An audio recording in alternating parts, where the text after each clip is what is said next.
پاکستان کے وزیر اعظم کی مصروفیات، پاکستان کے وزیر اعظم کا دورہ، پاکستان کے وزیر اعظم کی ملاقاتیں، نتیجہ کیا نکلا، حاصل کیا ہوا۔ محترم سرتاج عزیز نے اپنی پریس کانفرنس کے اندر بتایا کہ ہم نے وزیر اعظم ہندوستان کے سامنے یہ معاملہ رکھا کہ دونوں ممالک کو مربوط ڈائیلاگ کرنا چاہیے تاکہ تمام باہمی معاملات کو بطریق احسن حل کیا جا سکے۔ بہت اچھی بات، اگر مربوط ڈائیلاگ دوبارہ سے شروع ہو جائے تو اس کو ایک بہت بڑا بریک تھرو کہہ سکتے تھے اس دورے کے نتیجے میں۔ لیکن جب ہندوستان کی فارن سیکرٹری سے پوچھا گیا کہ اس دورے کے بعد کیا بات چیت کا باقاعدہ آغاز ہو جائے گا، تو محترمہ فرما رہی ہیں کہ ہم پاکستان کے ساتھ اچھے تعلقات تو چاہتے ہیں، لیکن جب تک پرتشدد رویے، پالیسی اور دہشت گردی کے اندر کمی نہیں آئے گی تو کسی قسم کی پیش رفت ممکن نہیں ہے۔ یہ ریکارڈ کے اوپر وہ کہہ رہے ہیں، ہم کہہ رہے ہیں مربوط ڈائیلاگ، وہ کہہ رہے ہیں جی کہ پہلے یہ دو معاملات تو طے کیجئے۔ اب آئیے کہ پاکستان ہندوستان کے تعلقات کو کیا ایسا ہی رہنا چاہیے؟ بالکل ایسے نہیں رہنا چاہیے۔ تاریخ پاکستان ہندوستان کے تعلقات کی بڑی طویل ہے۔ کچھ تصاویر کے ذریعے آپ یہ تاریخ اس وقت دیکھ رہے ہوں گے، چاہے وہ لیاقت نہرو ملاقاتیں ہوں یا اس کے بعد ایوب خان کے دور کے اندر جو بات چیت کا سلسلہ شروع ہوا، ایوب خان شاستری ملاقات، پھر سملہ کا معاہدہ، اس کے بعد ذوالفقار علی بھٹو اور اندرا گاندھی صاحبہ کی ملاقاتیں، پھر ضیاء الحق صاحب نے ایک طویل عرصے اس ملک میں رول کیا اور مختلف نوعیت کی ڈپلومیسی انہوں نے ہندوستان کے ساتھ شروع کی۔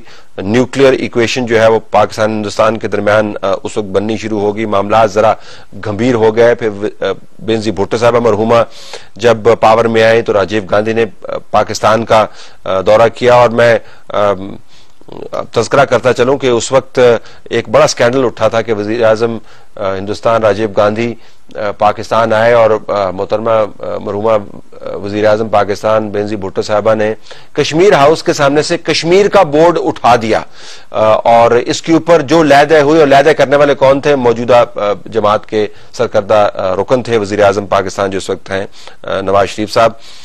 بہرحال اب وہ کشمیر کو کتنی اہمیت دیتے ہیں اس کے اوپر ہم ابھی آئیں گے۔ یہ سلسلہ جاری رہا، پھر میاں محمد نواز شریف کے دور میں واجپئی صاحب کا وزٹ، لاہور ڈکلیریشن کا میں نے ذکر کیا، پھر جنرل پرویز مشرف آگرہ بڑے دھوم دھڑکے سے گئے اور ہندوستان کے ساتھ بہت سارے زاویوں سے بھرپور ایک ڈپلومیسی کا آغاز کیا، اور اس کے بعد پھر تعطل کا شکار، اور اب یہ ڈپلومیسی۔ یہ تمام تصاویر آپ نے دیکھی ناظرین، اس سے آپ کو ایک تاریخ کا اندازہ ہو گیا ہوگا۔ تو ایک طویل تاریخ ہے انگیجمنٹ کی، لیکن ان تمام تصاویر میں اور یہ جو ویژولز آپ اس وقت دیکھ رہے ہیں، ایک نمایاں فرق ہے۔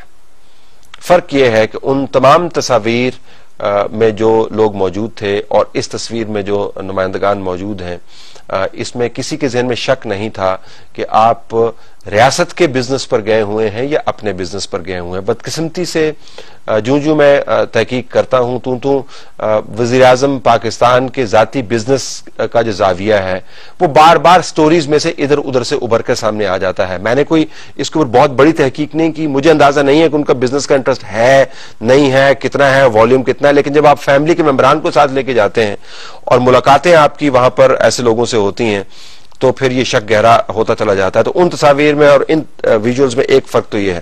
دوسرا یہ کہ وہاں پر آپ نے جو ملاقاتیں کی وہ کن لوگوں کے ساتھ کی؟ ایک تو ہندوستان کے میڈیا سے بڑی محبت ہے، مس تلوار سے آپ کی ملاقات ہوئی، کوئی کرونیکل ڈیکن کے صاحب تھے ان سے ملاقات ہوئی، ہاں کرن تھاپر سے تو ملاقات لازمی ہے، پھر برکھا دت کو انٹرویو، تو کون ذی شعور پاکستانی وزیر اعظم یہ صدر انکار کر سکتا ہے؟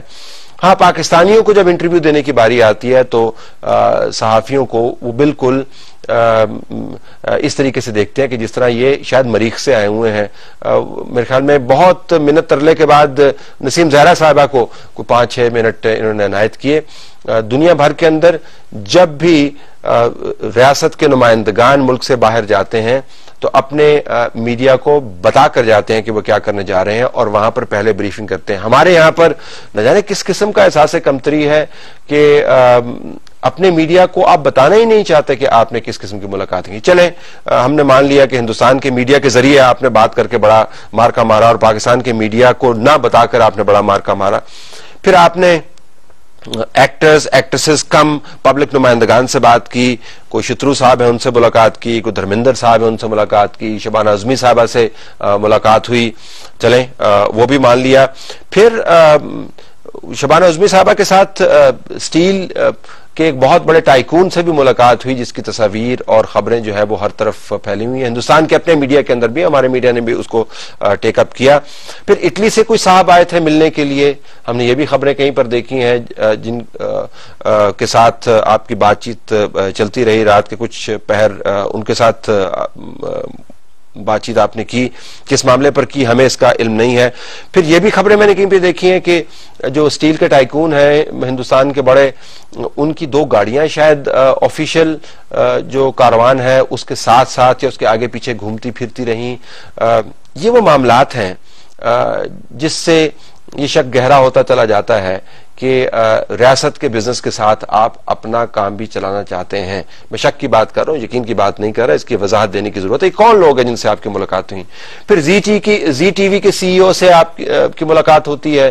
اب زی ٹی وی والے کون ہیں ذرا دیکھ لیں تو آپ کو پتہ چل جائے گا کہ وہ کیا کرنا چاہتے ہیں. وہ یہ کہتے ہیں کہ ہم نے ایک چینل پاکستان کے اندر شاید زندگی کے نام سے شروع کرنا ہے اور وایا ممبئی ہم شروع کریں گے. تو ہندوستان کی ویسے کیا یلغار کم تھی کہ اب آپ ہندوستان کے توسط ایک چینل بھی شروع کرنا چاہتے ہیں؟ یہ ان کے میڈیا سے میں خبریں آپ کو لے کر دے رہا ہوں, اس کی وضاحت کی ضرورت ہے.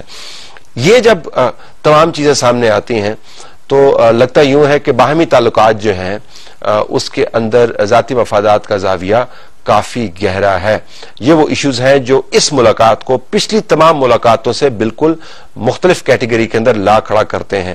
اگر ہم تک یہ ٹوٹی پوٹی معلومات پہنچ رہی ہوں گی تو آپ کا کیا خیال, جن کے ساتھ آپ بات کر رہے ہیں ہندوستان کے اندر, وہ اس کی تشریح نہیں کر رہے ہوں گے اور وہ کس زاویے سے آپ کو دیکھ رہے ہوں گے؟ یہ وہ ایشوز ہیں جن کے اوپر نظر ڈالنے کی ضرورت ہے, جن کو اٹھائے بغیر وزیر اعظم محترم کا ہندوستان کا دورہ صحیح طریقے سے انالائز نہیں ہو سکتا. کھویا کیا پایا, پیشتر اس کے میں کشمیر کا معاملہ ٹیک اپ کروں. ایک نقطہ پچھلے حوالے سے رہ گیا کہ آپ کو اتنی جلدی ہوتی ہے ہندوستان کے صحافیوں سے بات کرنے کی, پاکستان کے صحافیوں کو آپ پرے رکھتے ہیں. چلیں مان لیں ہم ہو سکتا ہے اس قسم کی صحافت نہ کرتے ہوں جس قسم کی ہندوستان کے صحافی کرتے ہیں, اگرچہ مجھے تو کبھی آج تک کوئی کمی نظر آئی نہیں, لیکن مجھے یاد نہیں پڑتا کہ آخری مرتبہ ہندوستان کے وزیر اعظم نے کب پاکستان کے صحافی کو انٹرویو دیا ہو.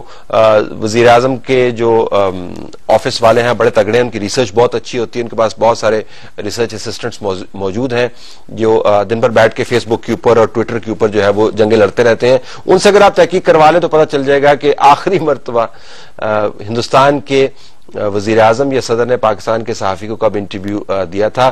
اور ایسا نہیں ہے کہ ہماری طرف سے جو ہے درخواستیں نہیں کی, بہت درخواستیں کی, وہ نہیں انٹرویو دیتے ہیں, وہ بالکل انٹرویو نہیں دیتے ہیں. اور یہاں پر یہ حال ہے کہ ہندوستان کے صحافیوں کے پاس پاکستان کے صدور اور وزرائے اعظم کے نمبر اپنے موبائل کے اندر موجود ہوتے, ڈائل کر کے ان کے ساتھ بات کرتے تھے. اگر آپ نے ایسا ہی کام کرنا ہے تو پھر اس طرح کی سفارتکاری یقیناً کامیاب ہو سکتی ہے کیونکہ تمام تر ان کے ٹرمز پہ ہے. کشمیر کرتے ہیں, وزیر اعظم محترم کی ملاقاتوں کا میں نے ذکر کر دیا. کشمیر اور حریت کانفرنس جڑے ہوئے اس وقت معاملات ہیں. بہت عرصے سے یہ روایت چلی آ رہی ہے کہ جب بھی پاکستان کے اہم نمائندہ کا دورہ ہوتا ہے ہندوستان کا تو حریت کانفرنس والوں کو بالخصوص دعوت دی جاتی ہے, اہتمام حجت کیا جاتا ہے, وہ پاکستان کے ہائی کمیشن کے اندر آتے ہیں, وہاں پر ملاقات ہوتی ہے اور اس کے بعد ان کو یہ تسلی و تشفی دی جاتی ہے کہ ہم نے آپ کی بات سن لی اور آپ کا معاملہ ہم اٹھائیں گے. تاریخ یہ ہے اور اس تاریخ کا تناظر یہ ہے کہ حریت کانفرنس پاکستان کے اوپر بہت ریلائی کرتی ہے, نفسیاتی طور پر بھی, اخلاقی طور پر بھی. پاکستان کی طرف سے جس طریقے سے ہم نے حریت کانفرنس کے ساتھ ڈیل کیا وہ ایک الگ داستان ہے. کبھی پروگرام کروں گا تو اس کے اندر واضح انداز سے بتائیں گے کہ ہم نے کوئی کسر نہیں چھوڑی حریت کانفرنس کی سیاست کو توڑنے موڑنے کی, اور کشمیر کے اندر جو ہماری سیاسی طور پر ہم نے جو اثر و رسوخ استعمال کیا, کوئی مثبت اثر و رسوخ استعمال نہیں کیا, لیکن حریت کانفرنس کے ساتھ کھڑا ہونا, کشمیریوں کے ساتھ کھڑا ہونا ایک روایت ہے. اس وجہ سے ان کے ساتھ ملاقات کرنی چاہیے تھی. آپ نے ملاقات نہیں کی تو پیغام آپ نے کیا دیا؟ نمبر 1, یہ معاملہ ہندوستان اور پاکستان کا آپ سے بالا ہے, ہم آپ کے بغیر بھی بات کر سکتے ہیں. نمبر 2, آپ کی ان پٹ کی ضرورت نہیں ہے. نمبر 3, اگر ہم آپ کے ساتھ بات نہیں کر رہے تو بھائی آپ ہندوستان کے ساتھ خود ہی بات کر لیں. یہ وہ ایشوز ہیں جو حریت کانفرنس کے ریپرزینٹیوز نے مجھے خود بتائے ہیں کہ اگر آپ ہمیں یہ پیغام دے رہے ہیں کہ ہم آپ کے علاوہ ہندوستان سے بات کر سکتے ہیں, تو بھئی ہم بھی آپ کو پیغام دیتے ہیں کہ ہم بھی ہندوستان کے ساتھ بات کریں گے آپ کے علاوہ. اگلی مرتبہ جب ہم گہرا ڈائیلاگ ان کے ساتھ کریں گے تو آپ کو مکمل طور پر لفٹ نہیں کروائیں گے. پھر ملاقات نہ کر کے آپ نے اور کیا پیغام دیا؟ ابھی ہندوستان نے الیکشن بھگتائے ہیں مقبوضہ کشمیر کے اندر اور حریت کانفرنس نے اس کو ریجیکٹ کیا ہے. ہندوستان کا کہنا ہے کہ بڑے کامیاب الیکشن ہے, وہ الیکشنز کے ذریعے کشمیر کو اپنے اندر ضم کرنا چاہتا ہے. آپ نے کشمیریوں کو لفٹ نہیں کرائی اور عملاً آپ نے انڈورس کر دیا اس فراڈولنٹ الیکشن کو اور اس کے نتائج کو. اب آپ کشمیر کے اوپر دوبارہ کس طریقے سے اپنی توجہ لے کر جائیں گے؟ کشمیر کے معاملے کو تو آپ نے ٹیک اپ کیا ہی نہیں. جب سرتاج عزیز صاحب سے پوچھا تو وہ اس کے اوپر گڑبڑا سے گئے کہ کشمیر کو ہم نے ٹیک اپ کیا یا نہیں کیا. پہلے کہ فرمانے لگے کہ رسمی سی ملاقات تھی, پھر کہنے لگے کہ نہیں ہم نے ٹیک اپ کیا تھا. ذرا سرتاج عزیز صاحب کا عموماً بالکل سیدھی بات کرتے ہیں, ان کے ذہن میں کوئی ابہام نہیں ہوتا, از ویری آرٹیکولیٹ. لیکن اس مرتبہ آپ ان کے جواب کو ذرا سنیے گا کشمیر کے معاملے سے کہ وہ کس طرح ادھر ادھر کی بات کر رہے ہیں اور بنیادی بات نہیں کر رہے کہ کشمیر کا معاملہ واضح انداز سے ٹیک اپ نہیں ہوا تھا. As you know, the purpose of meeting Hurriyat leaders is not to complete a formality, but whenever you are discussing Kashmir as an issue, you need to take their views into account. This was not right, it was a ceremonial occasion and there was no Kashmir issue was not on substantial discussion and Kashmir was not on the agenda. So that need will come whenever these discussions start, but the issue of Kashmir was raised, therefore to say the issue was sidelined is not correct. اور گڑبڑائیں ویسے کیوں نہ, اگر آپ B J پی کا election کا manifesto دیکھ لیں جو ہمارے ہاتھ میں بھی اور آپ کے سامنے اس وقت آ جائے گا یہ سلائیڈ کی صورت میں, کہ جموں اور کشمیر ماضی میں بھی ابھی بھی اور ہمیشہ ہندوستان کا حصہ رہے گا. ہندوستان کی جو ٹیریٹوریل انٹیگریٹی ہے وہ کسی طور پر توڑ پھوڑ کا شکار نہیں ہونے دی جائے گی اور کسی قسم کا اس کے اوپر کمپرومائز نہیں کیا جائے گا. اور ہم جموں کشمیر اور لداخ کے اندر اسی قسم کی ترقی کریں گے جس قسم کی ترقی ملک بھر کے اندر ہم نے کی اور دنیا دیکھی کہ ترقی ہم کیسے کرتے ہیں. اور یہ بھی کہہ رہے ہیں کہ پاکستان کے حصے, پاکستان نے جس حصے پر قبضہ کیا ہوا ہے اس کے اندر سے جو معاملات اٹھا رہے ہیں ان کو بھی ہم ایڈریس کریں گے. تو ظاہر ہے اگر آپ کشمیر کا معاملہ اٹھاتے ہیں تو نریندر مودی کی پارٹی تو اس الیکشن کے اوپر آئی ہے اور آپ ان کو ناراض نہیں کرنا چاہتے. توقعات اور سٹیٹمنٹس کیا ہیں اور حقائق کیا ہیں؟ آخری حصے کی طرف آتے ہیں. ہمیں بتایا جا رہا ہے کہ امن کی طرف ایک بہت بڑا قدم ہے. چلیں ٹھیک ہے, آپ نے ایک آئس بریکر کے طور پر اس کو یوز کیا ہے. ایک خیال یہ ہے اور اس میں وزن ہے اس بات میں کہ تجارت کے ذریعے حالات پر قابو پایا جا سکتا ہے. بات چیت کے بغیر ہمارا گزارا نہیں ہے. اگر ہم نہ جاتے دورے پر تو بالکل اکیلے رہ جاتے. اور دوستی ہوتی ہے لیڈران کے تعلقات سے. ایک مریم نواز صاحبہ کے اگر آپ ٹویٹس دیکھ لیں تو اس کے اندر تو یوں لگ رہا تھا کہ جیسے اب اس ملاقات کے بعد دونوں کی ایسی دوستی ہو گئی ہے کہ ہندوستان اور پاکستان یکجان دو قالب ہو گئے ہیں. کوئی شال وغیرہ بھی ایکسچینج کی. شالز میرے خیال میں شاید یہ کشمیری شال ہی ہو تو بہتر نہیں تھا کہ کشمیری لیڈران سے شال لے لیتے. یہ ریاستوں کے معاملات ہیں, یہ خاندانوں کو آپ بیچ میں کدھر لے آتے ہیں؟ مجھے آج تک اس کی سمجھ نہیں آئی. آپ اپنے خاندان کو ریپرزینٹ نہیں کرنے کے لیے گئے ہوئے, آپ ملک پاکستان کو ریپرزینٹ کرنے کے لیے گئے ہوئے ہیں. تو برائے مہربانی اسی فریم ورک کے اندر رہیے. حقیقت میں کیا ہوا, دورہ انڈیا کر کے ناظرین میرے خیال میں, اور میری رائے سے آپ ہو سکتا ہے بالکل اتفاق نہیں کریں, یہ آپ کا حق ہے, لیکن میں ایک پرسپیکٹو آپ کے سامنے رکھ رہا ہوں. ہندوستان کو جنوبی ایشیا کی سیاست کا مکمل طور پر محور بنا دیا. لال قلعے کے اندر جو مغلیہ شہنشاہ تھا جو دلی کے اندر بیٹھ کر یہ ڈیسائیڈ کرتا تھا کہ گرد و نواح میں پھیلی ہوئی امپائر کس طریقے سے گورن کی جائے گی, آپ نے اسی معاملے کو انڈورس کر دیا. نریندر مودی تخت کے اوپر براجمان ہے, دربار سجایا ہوا ہے. کبھی مالدیوز کا ریپرزینٹیو آ رہا ہے, کبھی پاکستان کا پرائم منسٹر آ رہا ہے, کبھی کوئی بنگلہ دیشی آ رہا ہے, کبھی نیپالی آ رہا ہے. اس کو بتا رہے ہیں ہاں آپ کی جمہوریت ٹھیک ہے, ہاں کارزائی صاحب آپ بھی اچھے ہیں, ہاں پی ایم صاحب آپ کے ساتھ بھی ہم بات کر لیتے ہیں. تو آپ نے دربار تو سجوا دیا نریندر مودی کا. اور مجھے حیرت ہوئی جب سرتاج عزیز صاحب نے اپنی پریس کانفرنس میں جب ان سے پوچھا گیا کہ یہ بیان آیا تو انہوں نے کہا کہ یہ تو بیان ایک پریس کانفرنس کا حصہ تھا جس کے اندر پاکستان کے اوپر ایک پیراگراف تھا. ذرا سنیے گا. فورن سیکرٹری نے ظاہر ہے کہ وہ جو پریس کانفرنس تھی وہ 8 لیڈرز کے بارے میں تھی, سب کی کمبائنڈ پریس کانفرنس تھی, تو اس میں ظاہر ہے کہ ہر کنٹری کے بارے میں 1-2 پیراگرافس ہیں, اور اس نے بعد میں اپنے سوالات کے جواب میں کہا آل ایشوز ور ڈسکسڈ. تو وہ کہنا کہ جی اس کی وہ پریس کانفرنس آپ صرف پہلے پیراگراف کو پڑھ رہے ہیں, اس کے جوابات کو پوری طرح نہیں پڑھ رہے. افسوس کی بات ہے کہ پاکستان کو آپ نے ایک پیراگراف تک محدود کروا دیا سارک کے اندر. آپ کہہ رہے ہیں کہ باہمی تعلقات, وہ کہہ رہے ہیں باہمی تعلقات نہیں بھائی, آپ کے ساتھ ویسے ہی تعلقات رکھیں گے جیسے تمام سارک ممالک کے ساتھ. تو اگر آپ نے مالدیوز جیسا ہی بننا تھا تو تب تو یہ دورہ بڑا کامیاب رہا. لوگوں کا خیال ہے کہ یورپ کی طرح یہاں پر بھی جب انٹیگریشن ہو جائے گی اور تجارت ہوگی اور ہم سب ایک ہی حصہ بن جائیں گے اور سب خوش رہیں گے.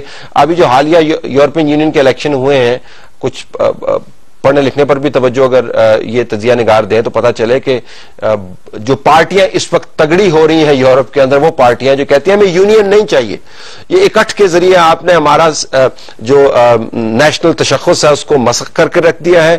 ہمیں پرانے معاملات چاہیے جب ہم ایک علیحدہ نیشن سٹیٹس ہوا کرتی تھی. یہ یورپین یونین جس ماڈل کو آپ فالو کر رہے ہیں اس کے حالیہ الیکشن کا ٹرینڈ ہے.